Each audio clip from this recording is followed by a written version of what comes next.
Si no cambiamos de manera urgente nuestros modos de vida, ponemos en peligro la vida misma. La alerta fue inmediata. Casi 4 apocalípticos grados podría alcanzar nuestro hogar para finales de este siglo. Ese fue el dato que abrió la COP25, pero no era nuevo. 3 meses antes, en Nueva York, el secretario general de la ONU ya lo había advertido. Por eso la esperanza estaba puesta en Madrid para que la ambición climática se impusiera. Pero la historia fue distinta. De profundas divisiones subsisten y si hay acuerdo. Ha dejado insatisfecho a prácticamente todas las delegaciones. ¿Qué problema tenemos? El mayor de todos es la oposición entre los intereses económicos de las grandes petroleras y los intereses de los países que están luchando por el desarrollo sostenible y el cuidado del medio ambiente. Había algo que nos dejaba ver las advertencias de la ciencia, escuchar el grito desesperado de miles de jóvenes liderados por Greta y, más grave, no reconocer que más del 57% del nocivo CO2 era de ellos. El bloque de las potencias no dio su brazo a torcer y dijo no frente a la tarea de reducir sus gases. Ahí vino la primera crítica a la presidencia chilena. La presidencia chilena tenía un solo trabajo: proteger la integridad del Acuerdo de París y no permitir que el cinismo y la avaricia lo entierren. Y ahora están fallando. Segundo punto, al parecer tampoco dio muestras de neutralidad. Porque tienen un impacto muy grande en su economía, que no es lo mismo, digamos, en los países africanos, que emiten poquísimo. Fija, entonces hay todo ahí un esfuerzo que hay que hacer. Esta maloliente descarga a las afueras del FMI lo decía todo.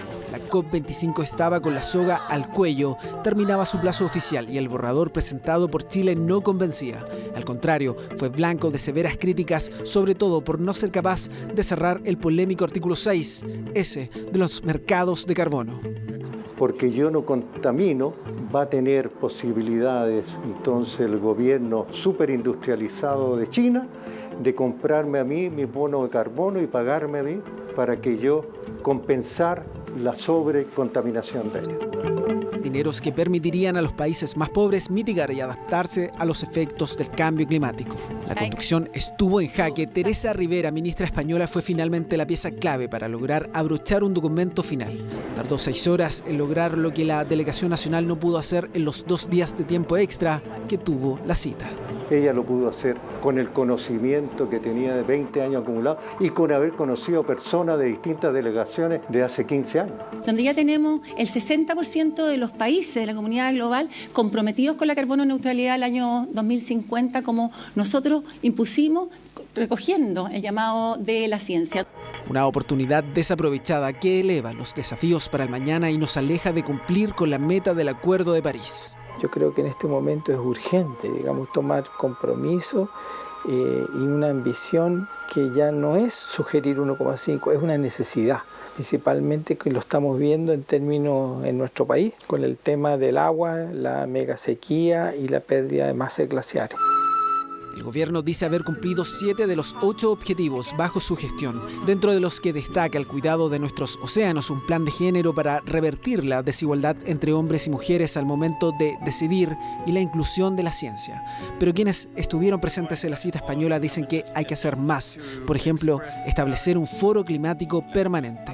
Que lo que se trató de hacer en 2 semanas en Madrid y fracasaron, ellos lo traten de hacer en 12 semanas durante el año 2020.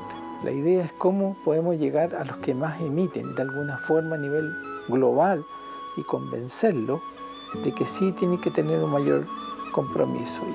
Durante el 2018, el mundo consumió 2 veces más energía de lo que necesitaba en 2010 y siguiendo la tónica de los últimos 3 años, el petróleo, el carbón y el gas suplieron la necesidad de más del 70% del mercado global.